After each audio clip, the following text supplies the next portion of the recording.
It is April, start of the second quarter of the year, and readers are starting to post their reading progress, their stats, whether they are meeting their reading goals for the year so far or not. And of the people who I have seen posting between YouTube and Instagram, the lowest number of books I have seen for the first quarter is 19 books. And that lowest number was by another homeschool mom, which kind of made me laugh a little bit because homeschool moms are kind of busy, home all day with the kids, have to squeeze their reading in where we find time. But I've also seen people posting like on the low side in the 20s up to 50s, 50 books in 3 months, 1/4 of the year. I am a little shocked, a little surprised that number seems so high. And I have felt this before, and seeing people posting their reading stats kind of gives me that feeling again of being a reader on social media, on the internet. Feels like this mad race. Like, I have to keep up. I have to read more books. I have to read as much as possible. And that kind of comparison game. All the other booktubers have already read at least 20 books, so I need to squeeze in some more books. Okay, I know some people really do just read that much regardless of social media. People who don't care about posting or bragging or whatever, just read a lot. And for some people, posting and creating content feels like it helps keep them accountable. I know some people really love to set goals. If the goal is 100 books for the year and you need someone to keep you accountable, posting about it can really help with that. I don't want this to be like all negative, like I'm judging people who read so much or say they read so much or whatever. No, nah, I'm just kind of flabbergasted that they can. Because I cannot read that fast. I cannot put that pressure on myself to have to keep up and read more and read faster, because that would suck the joy out of it. I already feel like I have way too many books to be able to read already. Whether they are actually sitting on my shelves or I have them in mind on my wish list, knowing that they are coming and I want to read them, and already feeling that way, I don't want to feel like I have to read those books faster to keep up with some, I don't know, imaginary number that I've set for myself for whatever reason. I don't want to feel like I'm rushing myself. So, do you ever feel that book content creators read too much? Maybe you get the feeling that they're saying they're reading more than they're actually reading. Maybe they're including their DNFs on their number count. Maybe they're padding their numbers with short books and graphic novels. Nothing wrong with short books and graphic novels. Read what you want to read, but don't feel like you have to add in a whole bunch of those just to make the number higher. It's not about the number. The only reason that my number of books for the first quarter, which is 10, the only reason it's that high, which I guess is high for me, 10 books in 3 months. The only reason it's able to be 10 and not a little lower is because 3 of them were super short, 3 novellas. And all 3 of these together are shorter than a lot of the normal books that I read. So when I'm looking at the list I've made of the books I've read so far, I'm thinking, oh, 10, that seems pretty good, even including these.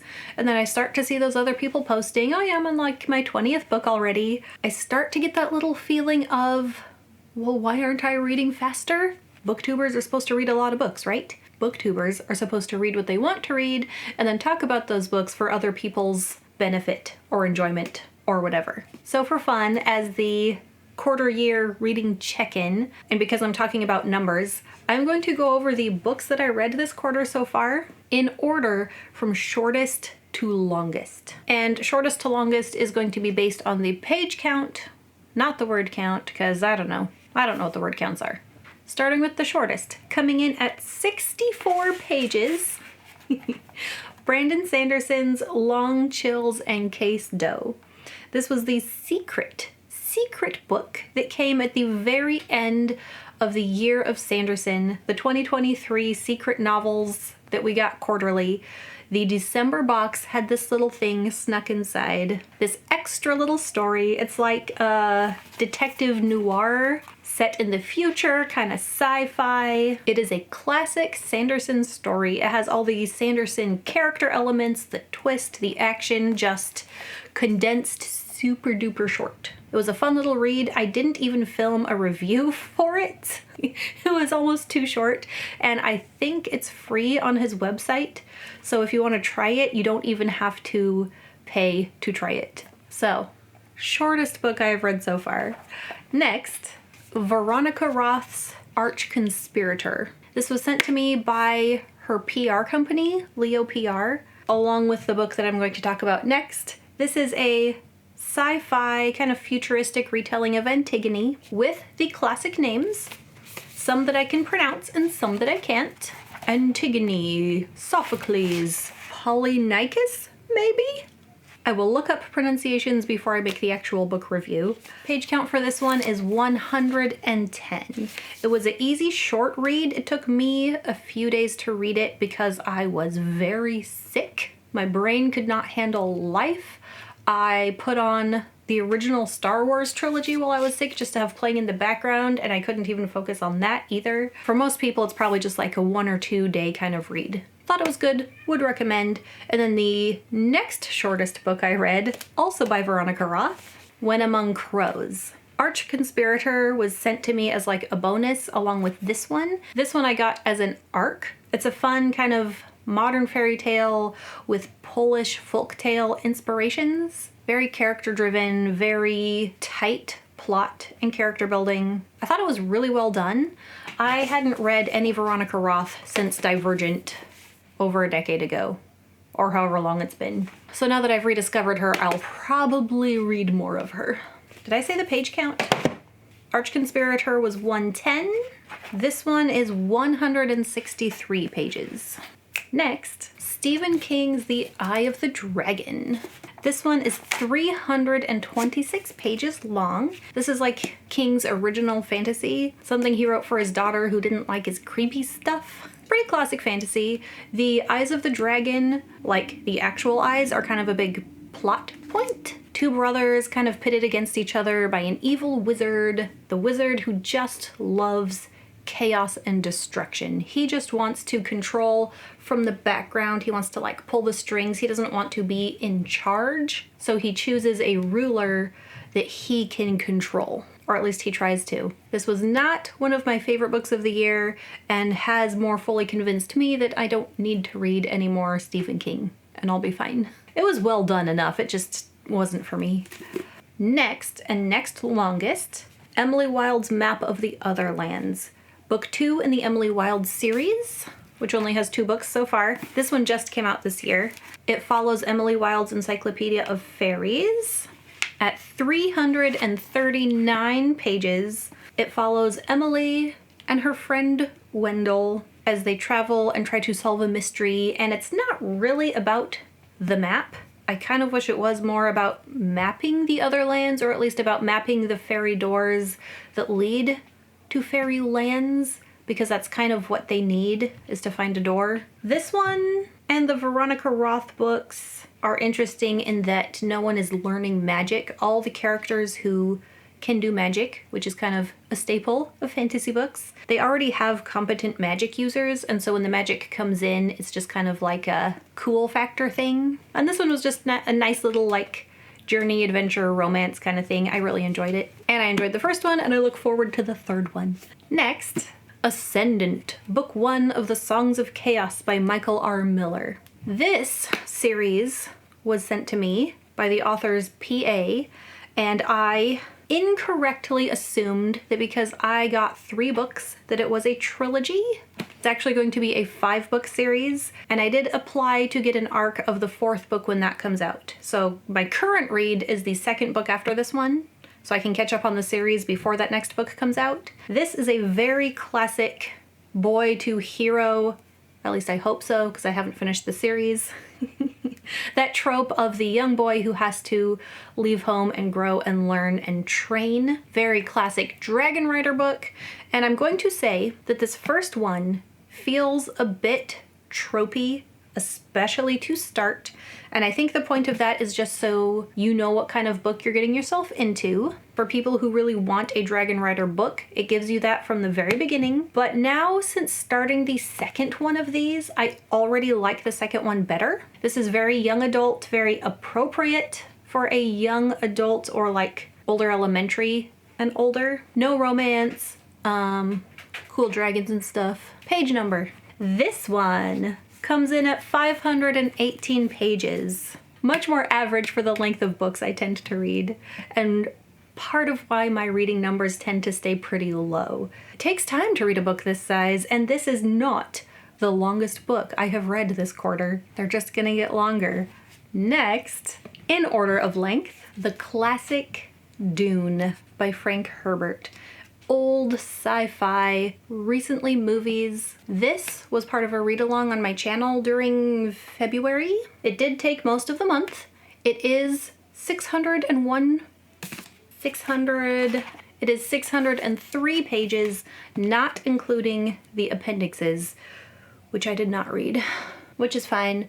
The point of reading it this time was in preparation for watching Dune Part 2, which just recently came out, and the movies depart from the books enough that learning too much about the world isn't necessary. Having an understanding of the books before watching the movie is helpful because you don't get all the details in the movie, but it's also different enough that it's fine to go in just enjoying the movies without reading the book. I still have 2 more, longer than that one. The second longest so far. A book that I moved up my TBR because I got it and was excited about it. The Sword of Kaigen by M.L. Wong. This one is 611 pages. It has a trope in common with Ascendant that I like, where there is a student who is having to learn the magic or having to learn and train whatever it is they need to learn within that story. This one is Asian inspired. It has a couple of main characters. One is that student who is learning, and then the other one is the experienced one who has to kind of come out of retirement to protect the people she loves. I did put out my review for this one, and I had a couple of main things that I did not like about it, which was the pacing and then a character death that I hated. I did like the magic systems and the character building, and I liked that the main character was a mom. You don't always get that in a fantasy story, and I liked that feeling of representation in a fantasy book. I do also plan on doing a more in-depth character video of this book because I thought the characters went deep enough to warrant that extra deep dive video. And then the longest book that I have read this quarter so far. If you've watched my channel, no surprise. And if you were paying attention to the books I pulled off the shelf behind me, this one is coming in at 698 pages, just shy of 700. Lord of Chaos. This is book 6 of the Wheel of Time. I am slowly making my way through the series. They are not a priority read at the top of my TBR. At any point, I'm just going to read them as I have time. I hope to read 1 or 2 more of them this year. We'll see. This is going to be a years-long read for me. I do have a deep dive video I made of this one. I don't know if I'd even say deep dive, just kind of my thoughts talking about this book, kind of in the middle of the series, coming up to almost halfway through. Wheel of Time is just classic fantasy, and it's so long. So much time is spent in each area, on each character, on every little thing. I would like to say it's more immersive because of that, but sometimes you're like, come on, let's get to the next part.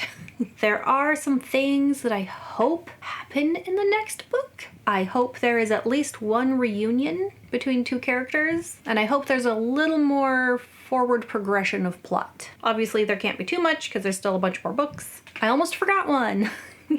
Because I don't have a physical copy of it. The first book that I read this year was The Fated Dragon by Cameron Michaels. He sent me the ebook version and I started my year off on that one. Another classic fantasy, dragons, the people who are being oppressed, who have to fight for their freedom.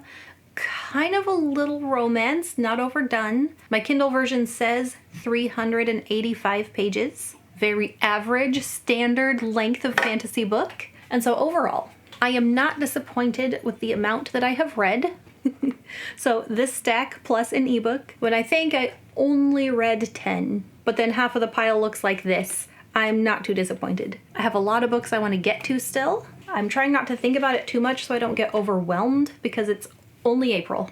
I have this stack of books waiting for me, and then I keep watching other booktubers and getting interested in other books, and I am not buying any more for a while. And for the sake of numbers, go ahead and tell me how many books you've read so far up to this point. Even if you're finding this video later in the year, go ahead and tell me what's like your average for a quarter of the year, and we'll see if maybe 10 is a little more average instead of a sadly low number. Enjoy your reading, and I'll see you next time. Bye.